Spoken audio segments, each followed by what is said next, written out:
Assalamualaikum. Nah, di video kali ini aku pengen ngebahas tentang persiapan apa aja sih yang harus kalian lakukan sebelum kalian ronsen gigi panoramik. Nah, jadi di sini buat kalian yang butuh informasinya, pokoknya tonton video ini sampai selesai. Jangan lupa di like, komen, dan subscribe. Terima kasih.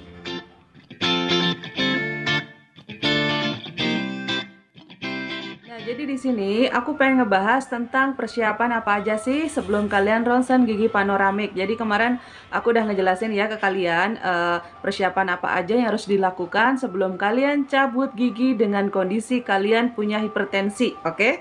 Nah, kali ini aku pengen ngebahas tentang persiapan apa aja sih yang harus kalian lakukan sebelum kalian ronsen gigi panoramik ya. Jadi di sini buat kalian yang belum tahu, jadi kenapa sih si dokter itu harus menyuruh kita untuk melakukan ronsen? Karena kenapa? Jadi kalau misalkan kalian posisinya giginya itu bermasalahnya di gigi paling akhir atau gigi bungsu, jadi biasanya kalian itu disuruh ronsen. Terus kalau misalkan kalian nih ya, buat kalian yang punya keluhan misal giginya itu kayak yang sakit sebelah sini ya, jadi kalian juga harus melakukan ronsen. Ditakutkan akar si gigi bungsu itu kayak miring gitu, itu wajib dicabut ya. Terus si dokter juga biasanya pengen ngetahui nih si gigi itu ada masalah apa. Biasanya ada gigi yang masih kayak di dalam gusi terus belum muncul, itu juga bisa terjadi. Makanya si dokter itu memerlukan rongsen ya. Jadi biasanya kalau misalkan cabut gigi yang agak ke dalam-dalam, biasanya si dokter itu membutuhkan rongsen. Nah, kayak gitu. Nah, makanya di sini kemarin itu aku masalahnya di gigi bungsu ya. Jadi gigi terakhir. Jadi gigi itu bermasalah karena udah pecah terus sakit terus, itu giginya itu harus dicabut. Berhubung giginya itu paling ujung dan bener-bener harus melakukan bedah mulut, itu harus rongsen dulu, harus bener-bener rongsen dulu. Jadi si dokter itu ngebantu. Jadi si rongsen itu ngebantu si dokter untuk melakukan operasi itu. Jadi dia bisa mengetahui seluruh rongga yang ada di mulut kita. Terus gigi-giginya, letak-letaknya si dokter itu biar lebih mudah untuk melakukan operasi ya. Jadi di sini pentingnya kenapa kalian harus rongsen ketika kalian ingin mencabut gigi yang paling akhir. Nah, kayak gitu ya. Juga pasti kalian bertanya-tanya ya, biaya rongsen itu sendiri berapa? Jadi kalau misalkan kalian nggak di cover BPJS atau asuransi, biasanya biayanya itu sekitar 200 ribuan ya. Jadi kalau misalkan kalian pengen tanpa BPJS, kalian sekitar mengeluarkan uang segitu. Nah, terusnya lagi di sini kalian pasti bertanya-tanya, butuh surat pengantar tidak atau kayak rujukan gitu. Nah, jawabannya itu tidak perlu jika kalian melakukan rongsennya itu di tempat yang memang sudah menyediakan, misal kayak Lab Kimia Farma atau kayak dental gigi yang benar-benar udah lengkap. Biasanya kalian nggak perlu melakukan surat rujukan, itu nggak perlu kalian butuhkan. Cuman kalau misalkan kalian posisinya lagi berobat ke dokter gigi, tapi dokter gigi itu nggak ada kayak alat rongsennya, biasanya si dokter itu bakal merujuk kalian atau mengasih surat pengantar ke kalian untuk ke dokter gigi, ke rumah sakit atau kayak ke Lab Kimia Farma untuk melakukan rongsen. Nah, ya kayak gitu ya. Jadi jawabannya kalau misalkan nggak tanpa surat pengantar juga bisa, asalkan tempatnya itu sudah menyediakan alat untuk melakukan rongsen. Nah, kayak gitu ya. Nah, terus di sini yang kalian pengen tahu juga apa aja nih persiapan sebelum kalian melakukan rongsen. Jadi yang pertama, kalian itu harus sikat gigi ya. Terus yang kedua, kalian harus melepas semua perhiasan yang ada di dalam tubuh kalian. Misal kayak anting, kayak kalung, terus peniti. Jadi kalau misalkan kalian pakai hijab saat ingin melakukan rongsen, sebaiknya dilepas aja. Terus bukan selalu lepas ya, mending pakai hijab yang langsungan gitu, nggak usah pakai peniti. Terus pakai bajunya juga jangan yang pakai yang kayak kancingnya itu berbahan logam. Jadi itu pasti disuruh dilepas. Jadi lebih baik sebelum kalian melakukan rongsen gigi panoramik, jadi kalian harus melepas semua perhiasan yang ada di tubuh kalian.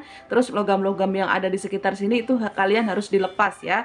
Jangan kayak aku ya. Aku waktu, mohon maaf, aku kan sendiri ke rumah sakit. Jadi aku tuh waktu disuruh lepas itu aku panik banget karena aku minta tolong orang lain. Posisinya kan aku sendiri. Sedangkan aku pakai anting, mohon maaf, ini kan ada tindikan 3 ya. Jadi aku tuh bener-bener, terus modelnya tuh yang kayak diputar itu aku nggak bisa, pasang tuh aku nggak bisa ya. Jadi ini aku minta tolong orang lain karena aku udah yang aduh nggak ngerti ini gimana nih cara lepasnya gitu. Makanya aku minta tolong orang lain waktu itu. Jadi di sini berdasarkan pengalaman aku, lebih baik kalian nggak usah pakai perhiasan dari rumah ya, mending lebih nggak usah ribet-ribet harus lepas-lepas di lokasi. Nah gitu ya. Terus di sini buat kalian yang punya gigi kayak udah habis ya, gigi kalian berlubang terus kalian habis, kok posisinya kayak yang sakit terus gitu ya, aku menyarankan banget kalian itu harus melakukan ronsen, terus kalian harus mencabut gigi itu ya. Jadi di sini perlu kalian tahu ya, sakit gigi itu bisa menyebabkan kematian, yaitu kalau misalkan apa sih namanya, si bakterinya itu menyebar misal ke jantung, misal menyebar ke area sini. Banyak cerita-cerita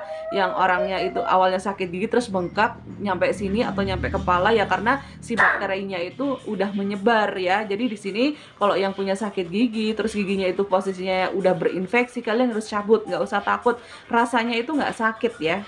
Jujur aja kemarin aku melakukan pencabutan giginya itu, pas udah dicabut itu sakitnya cuma sebentar, minum obat sakitnya hilang, terus plong, ngerti nggak, plong seplong-plongnya, jadi udah nggak ada tuh rasa nyeri-nyeri ya. Jadi aku udah merasakan nyeri gigi sampai migrain-migrain, dan meskipun sakitnya itu nggak banget, waktu bangun tidur biasanya aku migrain, cuman waktu pas udah dicabut alhamdulillah gak ada tuh drama-drama migrain, itu gak ada ya. Jadi di sini aku menyarankan buat kalian yang punya gigi berlubang, kalau emang bisa ditembel sekalian tembel, kalau nggak bisa ditembel mending kalian cabut aja, karena infeksinya itu bisa menyebar. Nah posisinya kayak aku nih, aku padahal kemarin ada hipertensi ya, saat mau proses mencabutnya itu susah. Selalu gagal. Kadang kita mencoba ke gigi biasa itu nggak mau, karena ini memang harusnya di dokter gigi bedah mulut. Makanya aku berusaha gimana caranya tensiku tuh harus turun, gimana caranya gigi ini harus kecabut, karena aku udah nggak kuat makan obat-obatan pereda nyeri, karena obat pereda nyeri itu berbahaya, tidak boleh diminum terus-menerus ya.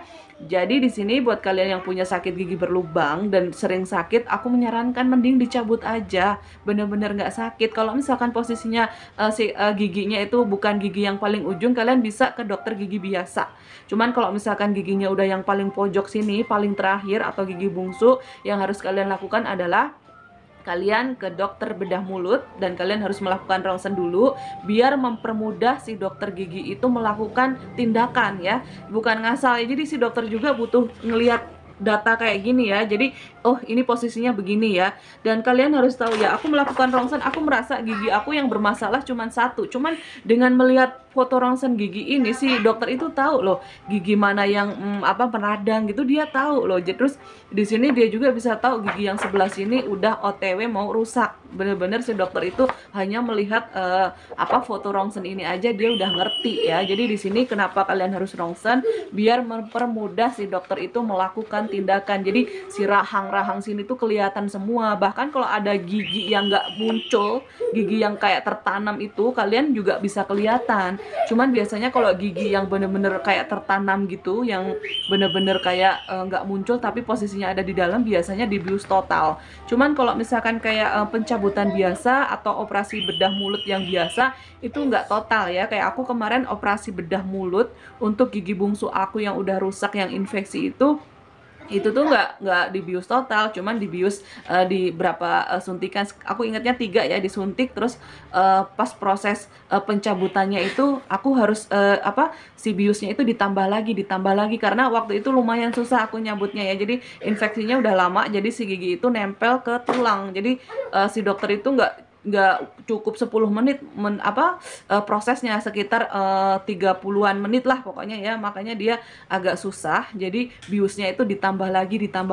Jadi jangan sampai ada rasa sakit sedikit pun ya, makanya kita dibius. Jadi itu bener-bener gak sakit ya. Terus kalau misalkan kita posisinya lagi ditindak, kalau misalkan dokter tuh ngasih instruksi, nanti kalau misalkan ada rasa sakit, tolong angkat tangan kirinya. Nah jadi kalau misalkan lagi proses ada rasa sakit, kalian angkat tuh tangan kirinya. Jadi kalau misalkan lagi masih sakit, biasanya si dokter nambah bius lagi. Dan posisinya gigi aku kan udah keropos ya, waktu dicabut itu patah. Jadi si dokter itu melakukan dibor gimana caranya si gigi itu dicabut ya.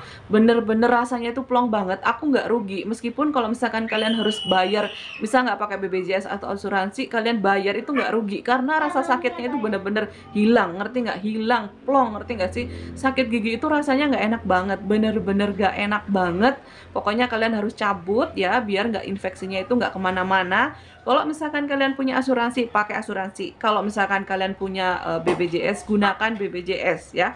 Cuman aku menyarankan aja kalau misalkan kalian mau melakukan operasi bedah mulut, sebaiknya kalian pilih rumah sakit swasta, jangan rumah sakit RSUD. Bukannya kenapa-napa ya, RSUD itu lengkap ya alat-alatnya, cuman biasanya dia terlalu banyak orang. Misal dari puskesmas sana, puskesmas sini, dia numplek jadi satu. Jadi biasanya kalian dijadwalkan operasinya, misal 2 bulan lagi atau 3 bulan lagi atau 4 bulan lagi, nah kayak gitu ya. Cuman kalau misalkan kalian ke rumah sakit swasta, biasanya itu nggak terlalu lama, dijadwalkannya itu nggak terlalu lama ya. Apalagi kalau misalkan umum, kalau misalkan kalian punya uang pakai umum, itu biasanya nggak lama. Misal hari ini kalian udah melakukan ronsen, seminggunya biasanya kalian sudah dijadwalkan untuk operasi ya. Ya bukannya masalah bayar atau nggak bayar ya, jadi di sini ada harga ada rupa ya. Jadi kalau misalkan kalian pakai BPJS masih bisa dipakai, nggak usah khawatir. Asuransi juga bisa dipakai, jangan khawatir, pokoknya bisa digunakan lah. Jadi kalian nggak usah kepikiran harus, aduh aku harus ngeluarin duit sendiri nih buat cabut gigi aku. Kalau misalkan kalian nggak punya uang, gunakan BPJS kalian atau asuransi kalian, sangat berguna banget ya. Nah jadi di sini intinya aku cuma mau ngasih tahu itu aja. Yang mau ronsen gigi, kalian harus melepas semua perhiasan yang kalian pakai ya, karena mempermudah kalian waktu melakukannya. Itu kan biasanya ngantri nih orang-orang ronsen, kalau udah dilepas kita masuk udah ada enak. Nah kayak gitu ya. Nah udah jelas ya penjelasan yang dari aku. Mohon maaf kalau cara penyampaiannya itu aku kadang kecepetan atau ngalor ngidul. Pokoknya intinya setiap video yang aku buat, aku berharap banget ada manfaatnya untuk orang lain. Nah kayak gitu. Nah terima kasih udah nonton video ini sampai selesai. Jangan lupa di like-nya, komen, subscribe ya. Terima kasih.